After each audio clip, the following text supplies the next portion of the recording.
നമസ്കാരം, എല്ലാവർക്കും രശ്മി സേരൻ റെസിപ്പീസിലേക്ക് സ്വാഗതം. ഇന്ന് നമുക്ക് സോൾട്ട് ആൻഡ് പെപ്പർ മൂവിയിലൂടെ ഹിറ്റായിട്ടുള്ള തട്ടിക്കുട്ടി ദോശേന്റെ ഗാർലിക് ചമ്മന്തിന്റെ റെസിപ്പി കാണാം. നമ്മൾ സാധാരണ ഉണ്ടാക്കുന്ന ദോശയെന്നും വ്യത്യസ്തമായിട്ടുള്ള രുചിയുള്ള നല്ലൊരു ദോശേന്റെ റെസിപ്പിയാണിത്. ഒരു തവണ ഉണ്ടാക്കിയിട്ടുണ്ടെങ്കിൽ നമുക്ക് വീണ്ടും വീണ്ടും ഉണ്ടാക്കാൻ തോന്നുന്ന ഒരു ദോശയാണിത്. അപ്പോൾ നമുക്കിത് എങ്ങനെയാണ് തയ്യാറാക്കുന്നതെന്ന് കാണാം. അതിന് വേണ്ടിയിട്ട് 2 കപ്പ് പച്ചരി എടുത്തിട്ടുണ്ട്. ഇതിലേക്ക് 1 കപ്പ് പുഴുക്കലരിയും കൂടെ ചേർത്ത് കൊടുക്കാം. ഞാനിവിടെ 1 കപ്പ് പൊന്നിയരിയാണ് എടുത്തിരിക്കുന്നത്.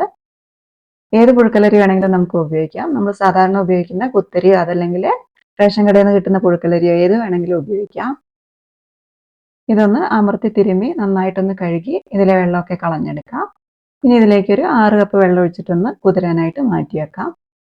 ഇതിൽ പുഴുക്കലരിയും കൂടെ ഉള്ളതുകൊണ്ട് നമ്മൾ സാധാരണ അരി കുതിർത്തി വെക്കുന്നതിനേക്കാളും കൂടുതൽ സമയം കുതിർത്തി വെക്കണം. അതുകൊണ്ട് നമ്മൾ രാവിലെ എണീക്കുന്ന സമയത്ത് അരി കുതിരാനായിട്ട് വെക്കുകയാണെങ്കിൽ സന്ധ്യയാകുമ്പോൾ നമുക്ക് ദോശയ്ക്ക് അരച്ച് വെക്കാം. ഇനി വേണ്ടത് ഉഴുന്നാണ്. നമ്മൾ ഏത് ഗ്ലാസ്സിലാണോ അതല്ലെങ്കിൽ കപ്പിലാണോ അരി അളന്നെടുത്തിരിക്കുന്നത് ആ കപ്പിലൊരു 1/4 കപ്പ് ഉഴുന്നെടുക്കാം. 1/4 കപ്പിൽ കൂടുതൽ ഉഴുന്ന് വേണ്ട. കാരണം നമ്മൾ സാധാരണ ഉണ്ടാക്കുന്ന ദോശേൻ്റെ ആ ഒരു ടേസ്റ്റ്, ഉഴുന്നിൻ്റെ ടേസ്റ്റ് കൂടുതലായിട്ട് മുന്നിലേക്ക് നിൽക്കണ്ട. ഇതിലേക്കൊരു 1.5 ടീസ്പൂൺ ഉലുവയും കൂടെ ചേർത്ത് കൊടുക്കാം. 2 ടീസ്പൂൺ ഉലുവയായാലും കുഴപ്പമൊന്നുമില്ല. ഇനി ഇതും വെള്ളം ഒഴിച്ചിട്ട് നന്നായിട്ടൊന്ന് കഴുകിയെടുക്കാം. ഉഴുന്നും നന്നായിട്ടൊന്ന് കഴുകി അതിൽ ആ വെള്ളം അങ്ങ് കളഞ്ഞിട്ട് ഇതിലേക്ക് നമുക്കൊരു 2 കപ്പ് നല്ല വെള്ളം ഒഴിച്ചിട്ട് കുതിരാനായിട്ട് മാറ്റി വെക്കാം. ഈ ഒരു വെള്ളം ഉപയോഗിച്ചിട്ടാണ് നമ്മൾ ഉഴുന്ന് അരച്ചെടുക്കുന്നത്. അതുകൊണ്ട് എപ്പോഴും നല്ല വെള്ളം തന്നെ ഒഴിച്ചിട്ട് മാറ്റി വെക്കുക. ഉഴുന്ന് അരച്ചെടുക്കുന്ന സമയത്ത് ഒട്ടും തന്നെ ചൂടായി പോകരുത്.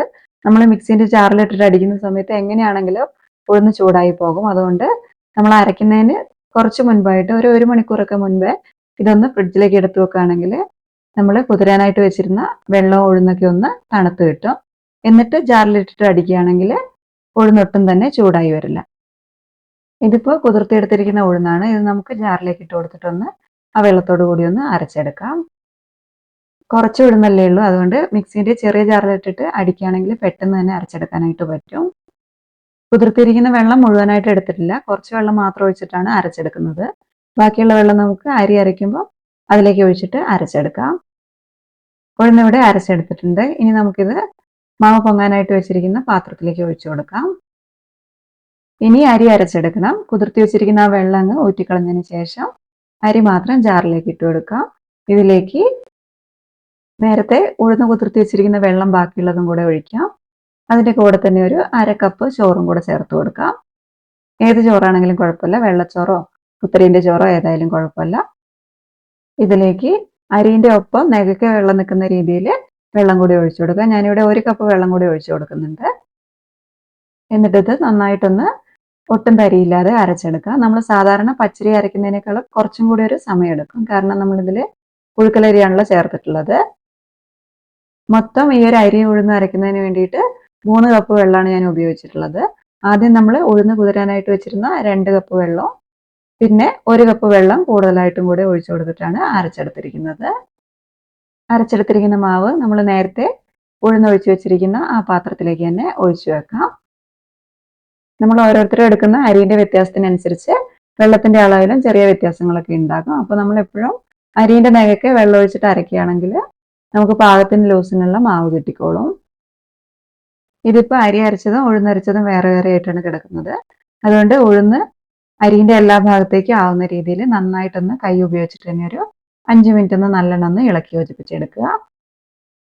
ആകെ കുറച്ച് ഉഴുന്ന് മാത്രമേ ചേർത്തിട്ടുള്ളൂ. അതുകൊണ്ട് സാധാരണ ദോശമാവ് പൊങ്ങി വരുന്നത് പോലെ പൊങ്ങി വരണമെങ്കിൽ നന്നായിട്ട് ഒരു 5 മിനിറ്റ് ഇതുപോലെ ഒന്ന് ഇളക്കി യോജിപ്പിച്ചെടുക്കണം.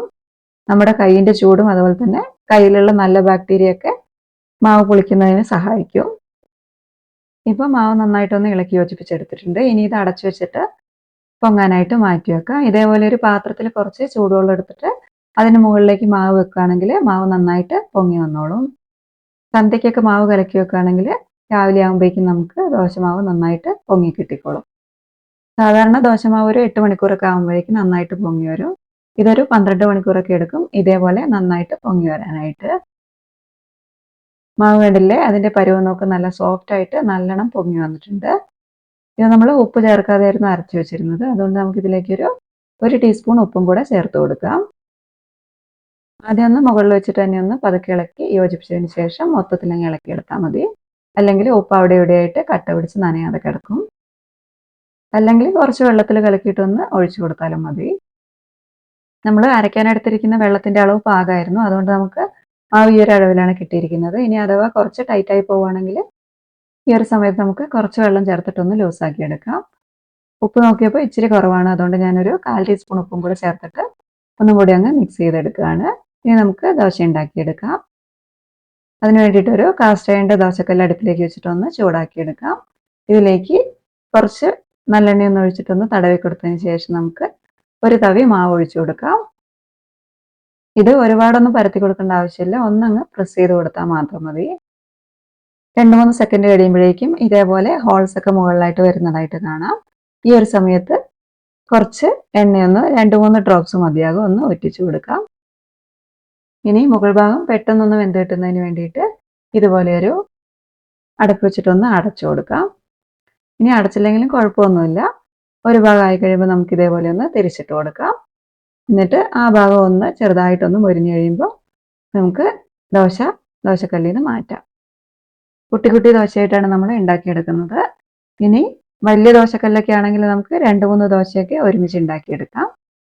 കണ്ടില്ലേ, നല്ല സോഫ്റ്റ് ആയിട്ടുള്ള അടിപൊളിയായിട്ടുള്ള ദോശയാണ്. ഇതേപോലെ ബാക്കിയുള്ള എല്ലാ ദോശയും ഉണ്ടാക്കിയെടുക്കാം. ദോശക്കല്ലിൻ്റെ ചൂട് കൂടുകയാണെങ്കിൽ കുറച്ച് വെള്ളം ഒന്ന് തളിച്ച് കൊടുത്താൽ മതി. എന്നിട്ട് എണ്ണ തൊട്ടിട്ട് ഇതേപോലെ തന്നെ ബാക്കിയുള്ള ദോശയും ഉണ്ടാക്കിയെടുക്കാം. ഇതിലും ചെറിയ ദോശയായിട്ട് ഉണ്ടാക്കിയെടുക്കുകയാണെങ്കിൽ കുട്ടികൾക്ക് ടിഫിൻ ബോക്സിൽ നല്ല കറീൻ്റെ കൂടെയൊക്കെ കൊടുത്തു വിടുകയാണെങ്കിൽ അവർക്ക് കഴിക്കാൻ ഇഷ്ടപ്പെടുന്ന ഒരു ദോശേൻ്റെ റെസിപ്പിയാണിത്.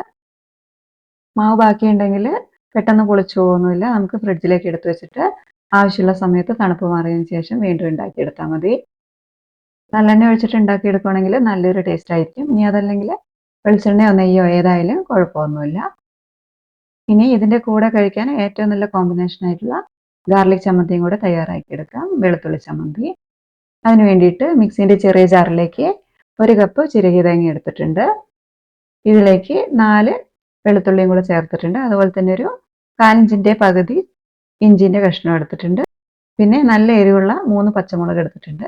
പച്ചമുളക് ആദ്യം 3 ഇട്ടിട്ട് അരച്ച് നോക്കുക. എന്നിട്ട് എരിവ് കുറവാണെങ്കിൽ വീണ്ടും ഒരു പച്ചമുളകും കൂടെ ചേർത്ത് കൊടുത്താൽ മതി. അതുപോലെ ഒരു 3-4 ഇതൾ കറിവേപ്പിലയും കൂടെ ചേർക്കാം. പിന്നെ 3/4 ടീസ്പൂൺ ഉപ്പും 1/4 കപ്പ് വെള്ളം കൂടി ഒഴിച്ചിട്ട് ഇതൊന്ന് അരച്ചെടുക്കാം. ചമ്മന്തിൻ്റെ പരുവൊക്കെ അവരവർക്ക് ഇഷ്ടമുള്ളതുപോലെ മാറ്റിയെടുക്കാം. ഞാനിപ്പോൾ ഒരു 1/4 കപ്പ് വെള്ളം കൂടി ഒഴിക്കുന്നുണ്ട്. മൊത്തം ഒരു 1/2 കപ്പ് വെള്ളം ഒഴിച്ചിട്ടാണ് ഈ ഒരു ചമ്മന്തി ഉണ്ടാക്കിയെടുക്കുന്നത്. അടിപൊളി ടേസ്റ്റുള്ള ഒരു ചമ്മന്തിയുടെ റെസിപ്പിയാണിത്.